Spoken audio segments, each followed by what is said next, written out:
Good morning, everyone. Nice to see you again. I haven't made a video in a while.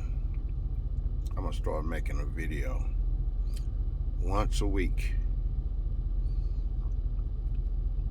And my goal is to inform my people of where we need to go, where we need to be, what we need to do, and how to do it. And it's going to take a year. I'm going to do, every week I'm going to do a show. And I wanted to start off by tackling me before I start going into what we need to go into as a people.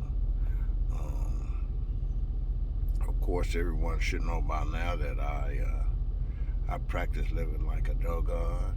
I try to live a Dogon lifestyle, which it's not always easy, but it's an endeavor and it's a goal, and it's something that I have for myself.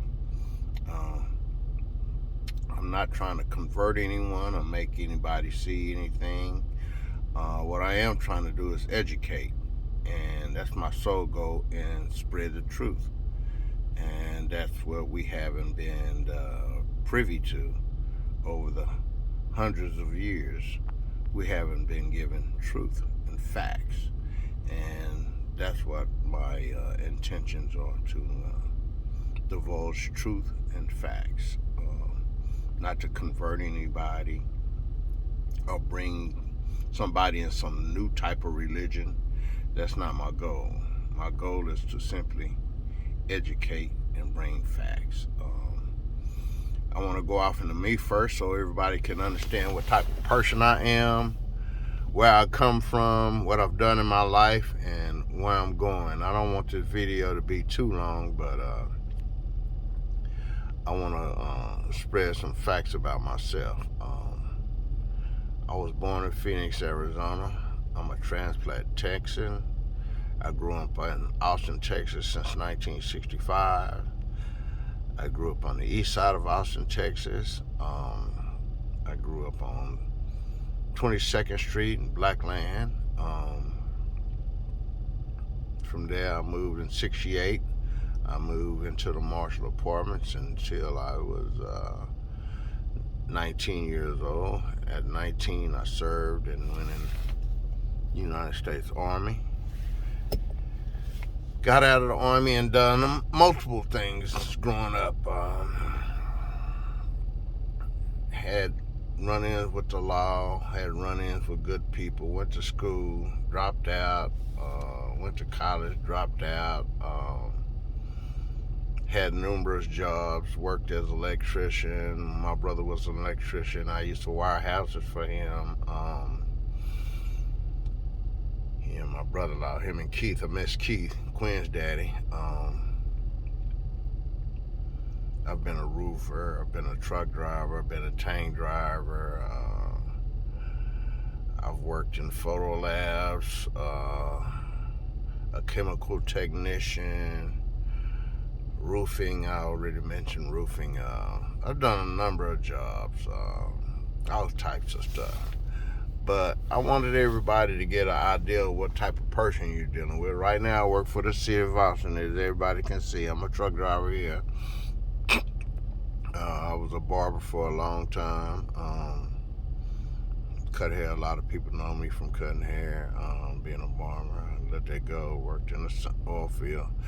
But I wanted everybody to know what type of person I am, where I've been, where I'm going, and what I've done. Growing up, I was raised as a Christian, as a Protestant, as my mother told me long years ago. I was raised as a Protestant. My mom practiced a Protestant faith.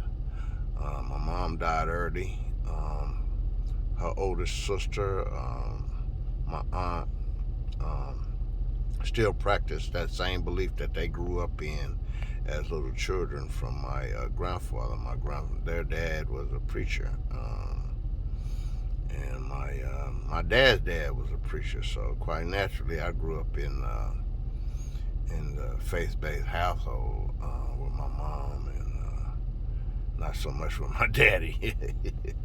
No, that dude was a Rolling Stone. But I grew up in a Christian faith. My sister was a pastor, my little sister Eileen. My sisters now, Carolyn and Gloria, one's a Christian, one's not. One practices faith and one does not. Eileen was, Junior wasn't, I was. I don't know too much about my other brothers, what kind of faith they practice, but I know my immediate family up under Fannie Mae, that's what we did. So even as kids, we did that. My brother included, Junior was there. And I went through high school, educated, but misinformed. I finished high school. Like I said, I got a little bit of college. And I excelled in school. Wasn't able to play football because I grew up on the east side, and I was hard-headed. Yeah, I was hard-headed. I didn't follow rules at all. Well, not at all. I made my own rules growing up. I didn't have a mom. She died when I was 14. I didn't have a dad. He never raised me at all. So the streets raised me. The faith that I did have, the little faith when my mom was alive, dwindled. Being out there on your own as a teen, and you don't have parental guidance, you just kind of go wild. And I was a wild man out there. I did a lot of different things. And I'm glad I went through those things and had those experiences so I could learn something and go through something, build character. I wouldn't change a thing. Not nothing. I wouldn't change anything because I think it makes me into the man I am today. My life wouldn't be as full. I wouldn't be as, because I'm telling you guys right now, man, I am one happy cat. I don't have a lot of money, I don't have a lot of prestige.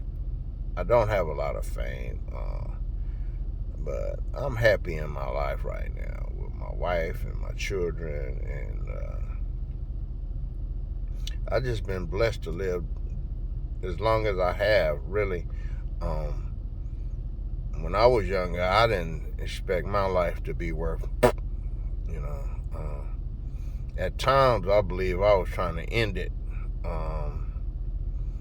I've done a number of things just to put myself in the harm's way, man. And, sometimes those old demons surface, but, you have to fight. You have to fight. You have to fight for your own life, man, with your own self. Sometimes, it's not easy being measy, but I go through every day talking to God. Back when I was younger, I didn't talk to God. I actually didn't talk to God until 2002 when I went back to prison for the second time. I've been to prison 3 times.